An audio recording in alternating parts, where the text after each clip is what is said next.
Okay, mga ka-trackers, magandang araw po sa inyo lahat. At syempre, Happy New Year po, no?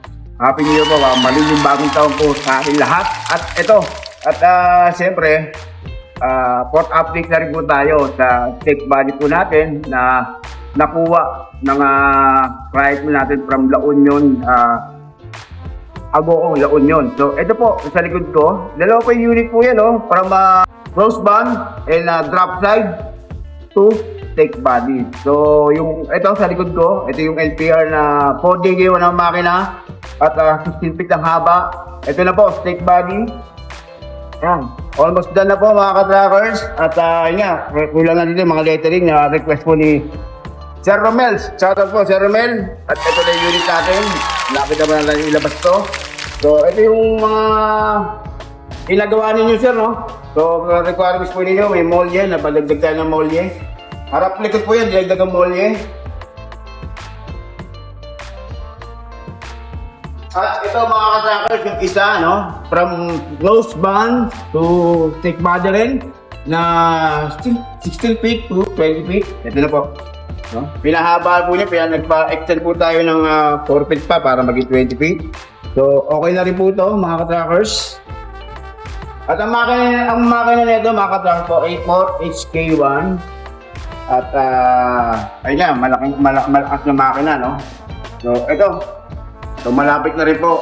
Siguro mga weeks na lang po, ilalabas na po natin yung dalawang stick body na nakuha ng buyer natin from La Union. So, kagaya nito, may simple dito lang, ano, kagahapon na papunta sana ngayon. So, ganito rin. Ang hanap yun, nakita nga itong stick body at gusto rin dito magpagawa ng kanilang 12 feet to 14 feet na stick body. So, marami ba tayo? Kagaya nyo, sabay-sabay ng mga stick body, kagaya ng Yamaha. Ayan. 5 po yan. Malapit na rin matapos yan. So, motor carrier, double decker, napakahaba, 39 feet, forward. Ayan, malapit na rin matapos. Ang ganda po yan. So, 5 po yan, dinadawa. So, i-deliver po natin yan sa Batangas, no? Batangas. So, mga katakot, ito na, no? Then another year, another truck, sigurado, panibago na naman pwedeng pagkakitaan kaganoon sa mga truck. Marami tayo rito yan. Pamilya. Yan, pamilya. Dati ng FD body. So, ginagawa na yung FD body yung van niya sa kabila. Ito, carbon chassis po siya ngayon. I-regal po natin bago ikabit yung body ng FD. Ayan. 4JJ1-12 mga ka-tracker. At NJR ayan, BK model. So ito na, ready na rin po yan. Pagkatapos dito mechanical, electrical check. Dadalhin lang sa kabila para ikabit yung everybody. Nabayan natin para manak sa Garay, Bulacan. So sir, malapit na rin po ito, mga ilang weeks na po. Okay na po ito mga ka-tracker. Okay na po itong unit niya, no? Ayun. So yun mga ka-trackers, no? Maraming truck. Mga bagong dating. Nasa kabilang gate pa natin. So marami pa tayong available ulit. Ngayon dumating yung mga truck ngayon sa Subic. So yun lang. Pag may kailangan kayo sa Golden 20, sigurado ang truck na magagamit ninyo ngayong taon. Sigurado makukuha yung gustong-gusto ninyong mga truck na use. Nagabit na, no? Tapos sa Japan, pero gagawin din bago yun dito sa 2020.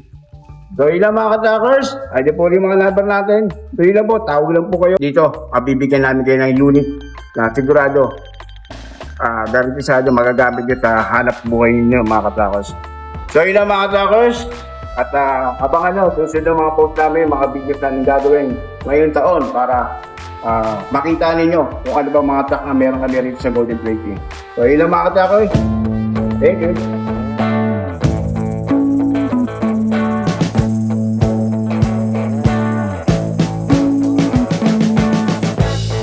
We've been living in sin so long, all the fields are gone. Fella stopped me on the street last night, said everything's alright. Roller coaster, make it through the day, I'm right. It seems your meal ticket is gone, but life goes on.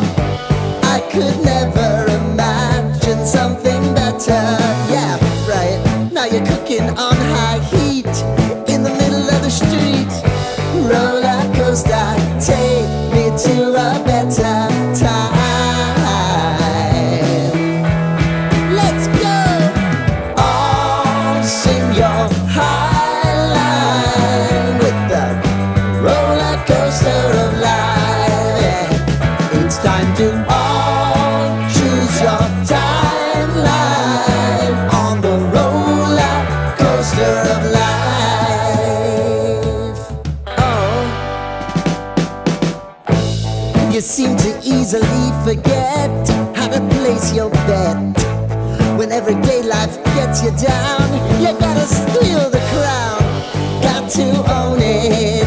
Don't bitch and moan about it, please. God forbid you scrape your knees, and it's nothing to sneeze at. Oh, I've told you over and over again. You gotta get both hands around it and make your own plans. Roller coaster, it's taking over. It's about time.